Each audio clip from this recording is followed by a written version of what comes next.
I ended last week talking about the challenges of application. Remember, hook, look, book, and took.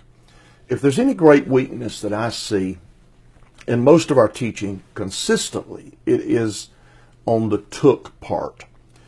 We feed the sheep, and we may feed them well, but too much of it is a bit like abstract art. I don't know if you've ever had this experience in an art gallery, but you look at something, and obviously the artist had some idea in mind, but as a viewer of art, and I'm certainly not knowledgeable about art, I stand in front of it and look at it and think, what is it? I may nudge my wife and ask, what is it? What's this all about?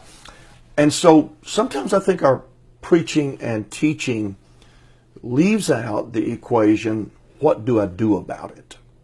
And what difference does it make? Paint's on the canvas, but what does it say? And as pastors, shepherds, we assume that the sheep will figure out what to do with what we taught them. But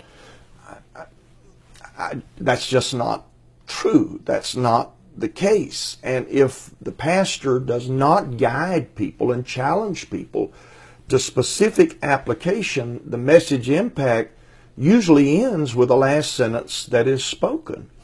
Let me give an example. I challenged our church with a series regarding tithing, and at the end of it, I gave them an opportunity to commit to 90 days of tithing with this promise that if at the end of 90 days you're in worse financial shape than you are when you began, I will personally, not from church funds, but personally, I will return your money plus 10% interest. No loss. I've made that opportunity for years. I've never given a dime back. So I had people sign on, and they did exactly that for 90 days. They were faithful in their tithing, but on the 91st day, it ended. Okay, that's an interesting thing, that we have to keep challenging people and bringing them forward. So ruminate over your last 90 days of teaching. How often did you give people specific assignments? I think about my own, and actually far too seldom have I given them something to do. If we're not intentional about this, we will be high on information, we will be high on inspiration, but our people will be weak in application. A few years ago, somebody posted a tweet from the Arkansas camp meeting. It was in a response to a message preached by my friend Stan Gleason. The tweet read this way: "It's good to hear a message where you know exactly what to do when the fellow gets through preaching."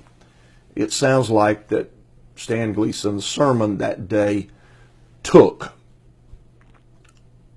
What about my messages? Are they taking? What about your messages? Are they taking? If we're not giving sustained application, then in all likelihood, it's really not taking at all. Think about it this week. What will you do this weekend? What will you do this midweek to add an application aspect to what you're going to feed the flock of God?